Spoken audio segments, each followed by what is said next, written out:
So,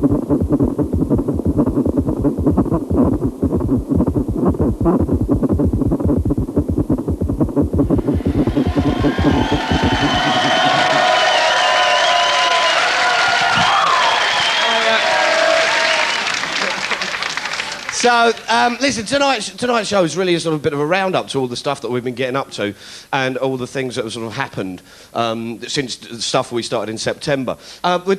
We did some programmes about Nestle, and some of you know some of the stuff that happened on that.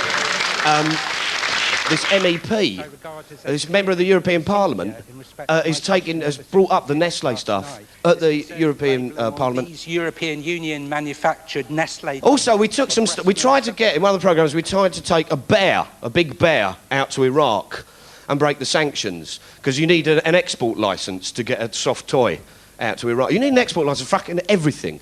They've recently banned Iraq importing 12 bulls from France. They said, no, they can't have the bulls, right, to improve the breeding stock of the cattle in Iraq. They said, no, they can't have the bulls. Do you know how dangerous bull semen can be?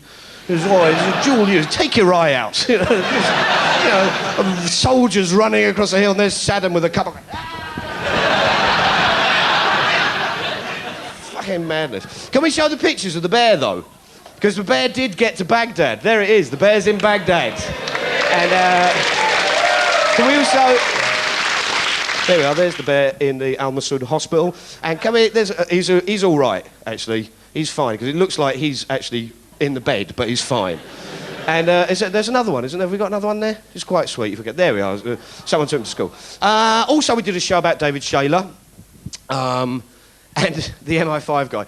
And there's a thing called the D-Notice Committee, and they tell you what you can and can't broadcast, whether it's against the national interest or not, or whether it is okay to broadcast it. And the guy who runs it now is a guy called Rear Admiral Nick Wilkinson.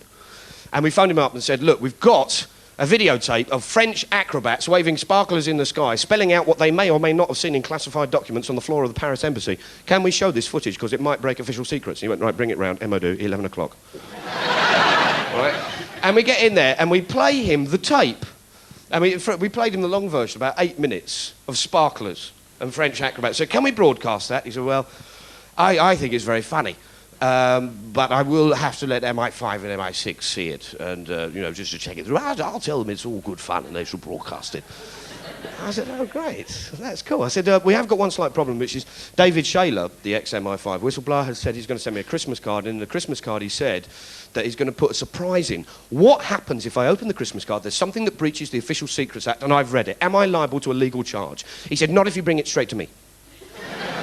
So the card arrived from Paris, and we just couldn't resist it. We just phoned him up and said, the card's here. He goes, bring it in now, bring it in.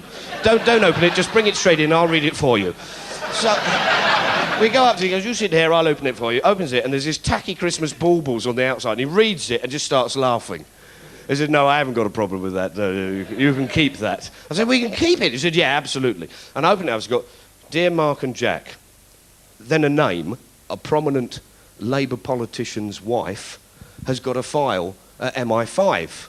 And I was sort of thinking, because I can't tell you the name, by the way. I can't tell you the name. No, I can't tell you the name. No.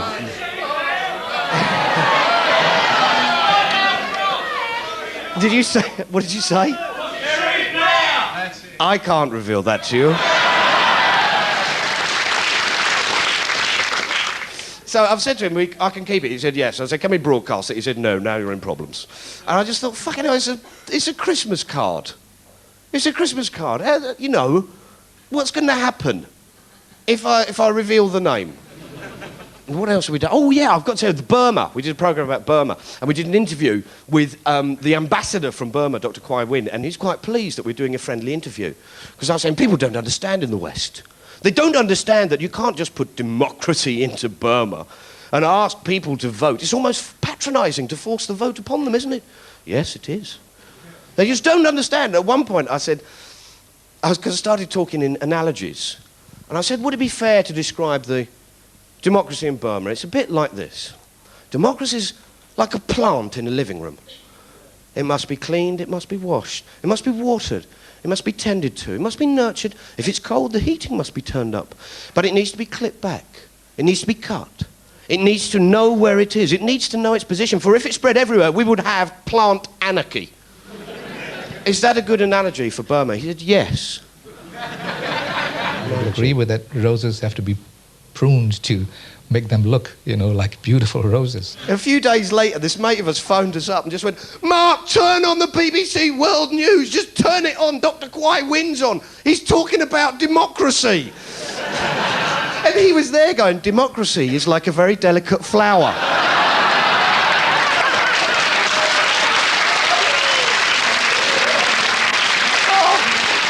And we also did a programme about the Export Credit Guarantee Department, and what they do is they fund companies who export overseas. They give them the underwriting. If the country they export to default, the taxpayer coughs up the sovereigns. And last year, the amount of arms that got shipped out, there's 52% of the business was arms last year, and that's about £1.5 billion worth of underwriting taxpayers' money. one of the things they're doing is a thing called the Ilisu Dam in Turkey, where this dam they're going to build, Balfour Beatty are in the frame for underwriting of 220 million quid of our money in a dam project in the middle of a Kurdish zone, a war region that will displace between 20 to 60,000 Kurdish people. We've broadcast the programme, and I've got to say, the day before we broadcast it, we leaked all these sort of documents that we had that revealed the MOD and Foreign Office's policy, and leaked it to The Guardian, and it got printed on the front page of The Guardian. It all came out and there was a big hoo-ha about it, and we went along to the select committee hearing on international development, and all these guys that we bumped into, like the head of the ECGD, the minister in charge of it, Richard Caborn, they were giving evidence. And so we're sitting there, and suddenly and the fucking minister, Caborn, they say to him, well, look, Stephen Byers said he's minded to approve the project. You're saying you haven't made your mind up. What is the status on the project? Well, look, I'm the minister, and I'm telling you, we haven't made us mind up yet. They said, has there been a report on what Kurdish people think of the dam? They said, yes. Yes, there has. What was the team? How big was the team? How long were they there for? It was just one person who went, and they were there for 8 days. And could they speak Kurdish? Well, no, they couldn't. Even then, the report is really fucking scathing of the whole project. In fact, so scathing that we thought, well, people should read this. People should see for themselves. Right, which is why, can I have the bit of paper? I've got to show them. Here we are. This is why on Saturday's Guardian, we put a little advert in on how to get your free copy of the report from the Department of Trade and Industry. We phoned up the office just to check that they had some copies lying around, and they said, yeah, we'll send you one, no problem. Yeah, it's free, don't worry. I said, how many copies? I said, oh, we've got half a dozen. So do write in. OK, do write in. Now, the other thing I'm going to say, while we're in the committee, this bloke was just going fucking Caborn. He was in full... No, I'm a minister, me, eh? And he was in full funk, and they started asking... They read out the Guardian leader comment about the export credit guarantee. Roughly, it says they are evil merchants of death. I'm paraphrasing, but that's the gist.